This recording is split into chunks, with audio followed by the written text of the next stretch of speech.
तो आज जो है फिर से मैं आपके सामने लेक्चर नंबर नेक्स्ट लेके आया हूं, वर्क एनर्जी एंड पावर। इससे पहले हमने बहुत सारे लेक्चर पढ़ चुके हैं 9th क्लास के, ठीक है।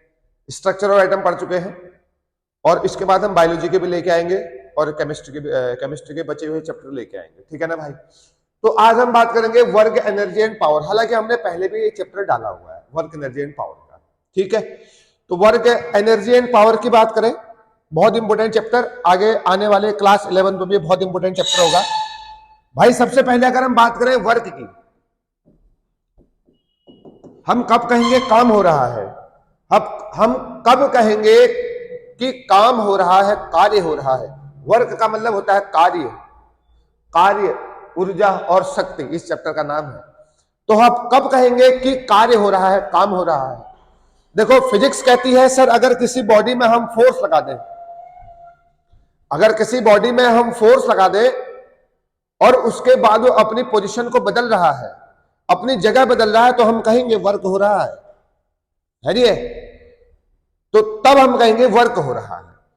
तो जो वर्क है, मान लीजिए सर एक किसी बॉडी का मास m है, इस पे मैं फोर्स लगाता हूं यहां को, और बॉडी जो है कुछ टाइम बाद जो है इधर पहुंच जाता है, तो हम बोल सकते हैं सर जो फोर्स वर्क है, वर्क वो सर एक तो फोर्स और डिस्प्लेसमेंट का प्रोडक्ट हो जाएगा। हालांकि हम लोग जो है थोड़ी देर में डिटेल में डिस्कशन करेंगे इस वर्क के बारे में। तो वर्क हम कहेंगे अगर किसी बॉडी में हम फोर्स लगाएंगे और उस पर डिस्प्लेसमेंट हो रहा है या अपनी पोजीशन चेंज करेगा, तो हम इसको बोलेंगे वर्क हो रहा है। हम दीवार को कितना भी पुश कर ले, है नहीं, तो हमारा फोर्स इनफ नहीं है इस दीवार को मूवमेंट करा दे, तो हम बोलेंगे there is no work done, है नहीं, क्योंकि दीवार तो जा ही नहीं रही है, अपनी पोजीशन चेंज नहीं कर रहा है, तो हम बोलेंगे वहां पर कोई वर्क डन नहीं हुआ है नहीं। जैसे हम लोग किसी बॉक्स को अपने सर पे रखेंगे, हालांकि फोर्स तो लग रहा है, अगर मैं सीधा खड़ा हूं फोर्स तो लग रहा है नीचे, फोर्स ऑफ ग्रेविटी, तो तब भी वर्क डन 0 होगा, ठीक है। तो वर्क डन के लिए पहली कंडीशन डिस्प्लेसमेंट का होना जरूरी है। फोर्स लग के डिस्प्लेसमेंट अगर होगा तो हम कहेंगे वहां पर वर्क डन हो रहा है, ठीक है। थोड़ी देर में बात करते हैं positive work done, negative work done, सब वर्क डन की बात करेंगे, है नहीं है। और थोड़ा बहुत मैं आपको एक इंपोर्टेंट फॉर्मूला बताऊंगा। तो भाई अगर सबसे पहले हम बात करें इसकी यूनिट की, यूनिट 9th में आपने इतना ही सीखना है सर, फोर्स की यूनिट तो न्यूटन होगी और डिस्प्लेसमेंट की यूनिट मीटर हो जाएगी, तो इसको हम nm भी लिख सकते हैं।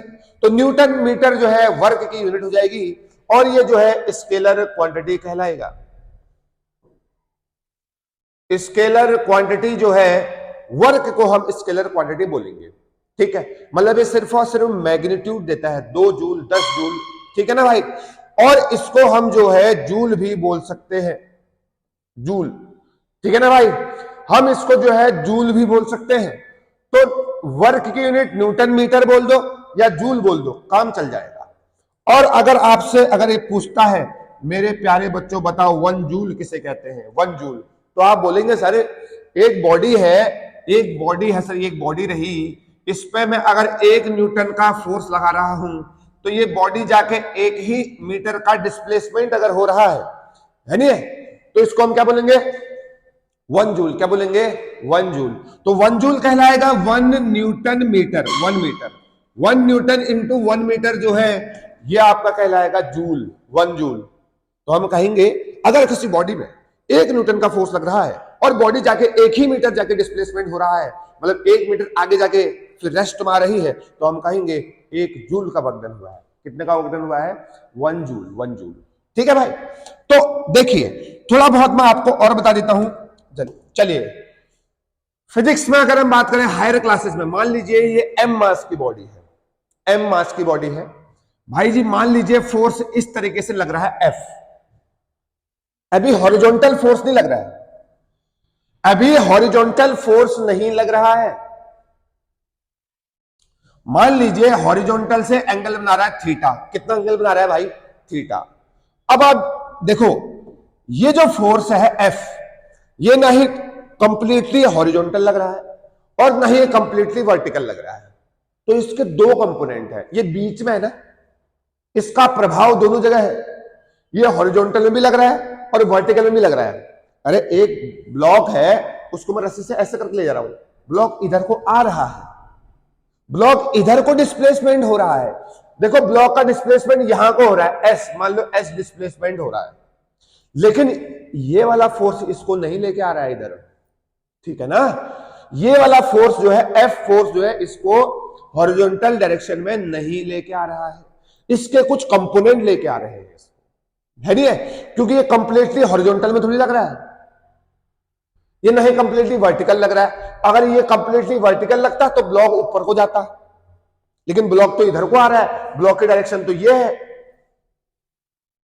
लेकिन इस फोर्स के दो कंपोनेंट हैं सर, एक तो होता है एफ कॉस थीटा, क्या होता है, एफ कॉस थीटा, और एक होता है सर एफ साइन थीटा। अब आप मुझे बताओ, ब्लॉक इधर को जा रहा है, इसका मतलब कौन सा कंपोनेंट लेके आ रहा है फोर्स का, इसको एफ कॉस थीटा। समझ में आया नहीं आया? एफ साइन थीटा का कोई काम नहीं है, क्योंकि ब्लॉक ऊपर को थोड़ी जा रहा है, ब्लॉक यहां को जा रहा है। समझ में आया नहीं आया? और हमने क्या बोला था वर्क को, सर जो वर्क होता है, वर्क वो होता है फोर्स इंटू डिस्प्लेसमेंट। डिस्प्लेसमेंट बताओ, फोर्स की वैल्यू कितनी है, एफ कॉस थीटा, और डिस्प्लेसमेंट कितना है, एस है। इसीलिए यहां से आपका एक फॉर्मूला पड़ा था एफ कॉस थीटा, ये वर्क डन का रियल फॉर्मूला है, रियल फॉर्मूला, ये वर्क डन का रियल फॉर्मूला है। 9 क्लास में मैं भी बता रहा हूं, वर्क डन बराबर होता है एफ एस कॉस थीटा, और थीटा यहां पर एंगल है, किस किसके बीच, फोर्स और डिस्प्लेसमेंट के बीच एंगल है। किसके बीच एंगल है, फोर्स एंड डिस्प्लेसमेंट के बीच एक एंगल होता है नहीं है? अब आप देखो कुछ वैल्यू याद रखनी है, जैसे cos 0, cos 0 कितना होता है भाई, 1, कितना होता है, थीटा एक एंगल है, थीटा मतलब 0 डिग्री रख दिया, और cos 90 जो होता है भाई वो 0 होता है, कितना होता है, 0। और अगर हम बात करेंगे cos 180, अभी आपको इतना ये होता है -1, कितना होता है, -1। अब आप मुझे बताओ, इधर देखिए, अब हम पढ़ते हैं cases. Sir positive work done कब होगा, पहला केस है पॉजिटिव वर्क डन, या मैक्सिमम बोल देते हैं इसको, पॉजिटिव वर्क डन बोल दो या मैक्सिमम वर्क डन बोल दो। अब आप यहां देखो, मान लीजिए कोई बॉडी है, एम मास की बॉडी, इधर को लग रहा है फोर्स, और बॉडी भी इधर को जा रही है, यहीं को जा रहा है। बताओ थीटा की वैल्यू कितनी होगी, थीटा की वैल्यू कितनी होगी, 0। कितनी होगी, अरे पहले फोर्स ऐसा था, कम होते गया पैरेलल हो गया ना, थीटा की वैल्यू 0 है, तो कॉस थीटा की वैल्यू कितनी हो जाएगी, 1, cos 0 1 होता है, तो इसलिए वर्क डन क्या आएगा sir, F S cos 0, cos 0 की वैल्यू 1 होती है, तो वर्क डन कितना आ जाएगा, एफ इंटू एस आ जाएगा, कितना आ जाएगा, work done F into S. और ये जो वर्क डन है ना भाई, ये कहलाएगा मैक्सिमम वर्क डन। कितना कहलाएगा भाई, मैक्सिमम वर्क डन बोल दो या पॉजिटिव वर्क डन बोल दो, है नहीं है?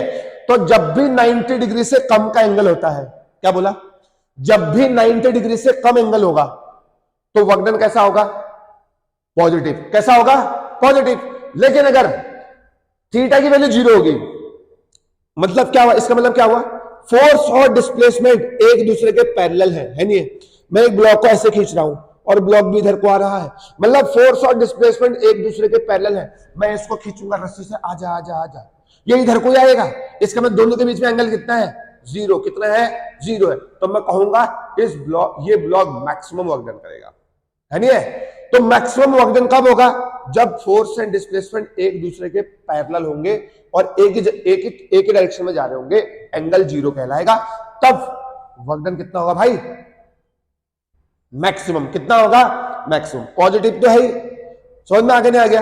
और पॉजिटिव किस केस में होगा, 90 से कम एंगल, 90 से कम 0 तक पॉजिटिव वर्क डन है। अब अगर हम बात करें नेगेटिव वर्क डन की, सॉरी जीरो वर्क डन की बात करते हैं, जीरो वर्क डन। अच्छा जीरो वर्क डन कब होगा बताओ? एक तो है कि मैं दीवार में फोर्स लगा रहा हूं, दीवार हिल ही नहीं रहा है, तो वर्क डन 0 कहलाएगा, है नहीं है? दूसरा, किसी हैवी मास को मैं अपने सर के ऊपर रख रहा हूं सर फोर्स ऑफ ग्रेविटी तो नीचे को लग रहा है लेकिन मैं मूवमेंट ही नहीं कर रहा हूं, तब भी वर्क डन जीरो होगा। और किस केस में जीरो हो सकता है? मान लीजिए आप हैं और आपके सर में कोई मास है, एम मास की बॉडी है। अब बताओ ग्रेविटी कहां को लग रही है? नीचे को। कितना फोर्स लगाएगा भाई ग्रेविटी? mg एक प्रकार का फोर्स है भाई, फोर्स ऑफ ग्रेविटी। और आप आगे को जा रहे हैं, आपने s डिस्प्लेसमेंट किया, s डिस्प्लेसमेंट किया और डिस्प्लेसमेंट s करने के बाद जो है आप यहां पहुंच गए, इस डब्बे को लेके आप इधर पहुंच गए भाई, पहुंच गए। देखो आप पहले यहां थे, कुछ टाइम बाद आप यहां पहुंच गए। बताओ डिस्प्लेसमेंट तो हो रहा है लेकिन वर्क डन अभी कितना कहलाएगा?